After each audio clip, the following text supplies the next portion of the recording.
नमस्कार, स्वागत है आपका हमारे चैनल में। मैं हूं आपके साथ शिखा कौशिका। चलते हैं हमारी कुछ खास रिपोर्ट की तरफ। खबर लखनऊ से, जहां कमिश्नरेट पुलिस ने लुटेरों को पकड़कर दिया पर्दाफाश। नाका और बीकेटी में एक ही गिरोह ने दिया लूट की सनसनीखेज घटना को अंजाम। पहले नाका में व्यापारी की और फिर बीकेटी में टिम्बर कारोबारी को बनाया अपना शिकार। पुलिस का फर्जी आई कार्ड बना गिरोह ने सदस्यों ने 2 अलग अलग इलाकों में सनसनीखेज लूटकांड को दिया अंजाम। कमिश्नरेट पुलिस ने कड़ी मशक्कत के बाद 24 घंटे के अंदर किया सनसनीखेज लूटकांडों का खुलासा। जेसीपी क्राइम आकाश कुलहरी के दिशा निर्देशन में पुलिस टीम ने गिरोह का पर्दाफाश कर 7 लोगों को किया गिरफ्तार।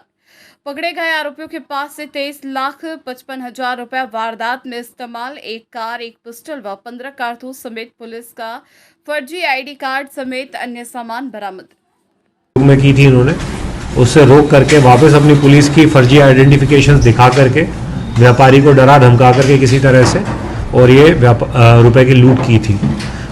जैसे ही हम लोगों को मोडस ऑपरेंडी का पता लगा, इसमें कौन से वाहन प्रयुक्त हुए उसका पता लगा, तो हम लोगों ने चेकिंग भी करवाई गाड़ियों की और उसी के दौरान जो है हमारे को कुछ लीड्स मिली मोबाइल फॉरेंसिक पे भी और अन्य भी, जिस पे वर्कआउट करते हुए दोनों डीसीपीज के नेतृत्व में हमारी जो 5-6 टीमें बनी थी, उन्होंने इन सारे अपराधियों को पकड़ा है। इसमें जो टोटल रिकवरी हुई है वो हमारी 23,55,000 की 100% रिकवरी दोनों घटनाओं में जो लूट में हुई थी वो मनी रिकवर कर लिया गया है। उसके अलावा जो 2 मोटरसाइकिल इन्होंने प्रयुक्त की थी और एक क्विड गाड़ी जो इनकी 4 व्हीलर थी, वो तीनों रिकवरी हम लोगों ने कर लिया है। उसके अलावा इनके पास में एक शस्त्र लाइसेंसी असला था दानिश के पास में। इसमें टोटल 7 अभियुक्त की अरेस्ट हुई है। उसमें जो मेन अभियुक्त हैं उसमें आजम है, दानिश है, जावेद है, उसके अलावा ऋषि है और एक अन्य और है जिसने मुखबिरी की थी जो राजस्थान का रहने वाला है। सारों की अरेस्टिंग इसमें हो चुकी है। और इसके अलावा दानिश के पास में जो लाइसेंसी असला था जिसको वो अपने पास रखता था वो भी रिकवर हुआ है उसमें। तो इस तरह से जो है लखनऊ कमिश्नरेट ने बहुत ही कम समय में पूरा 100% रिकवरी के साथ ये दो घटनाएं खोली है और अभी बाकी पूछताछ चल रही है। जो चीज़ें इन्वेस्टिगेशन में आएगी उससे भी आपको समय से अवगत करवा दिया जाएगा। दिनांक 20 जून को जो है लखनऊ कमिश्नरेट में 2 घटनाएं हुई थी लूट की। एक जो है थाना नाका इंडोला में और एक जो है थाना बीकेटी के अंदर हुई थी।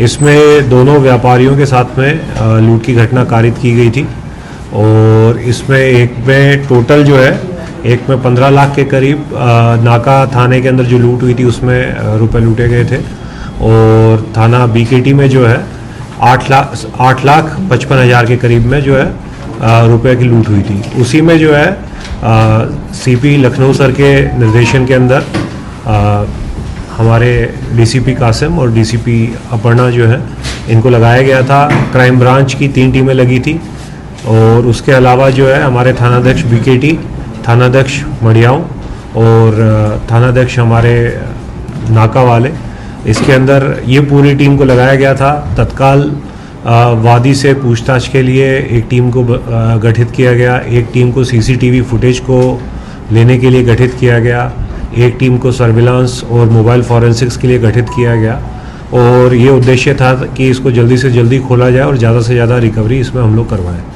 उसी के अंदर जो हमारी टीम है उसके संयुक्त प्रयासों से संपूर्ण रिकवरी इस दोनों लूट में जो लूटी गई संपत्ति थी उसकी की गई है और इसमें जितने भी अपराधी थे सबकी गिरफ्तारी जो है इतने कम समय के अंदर संयुक्त प्रयास से लखनऊ कमिश्नरेट के अंदर पुलिस के द्वारा की गई है।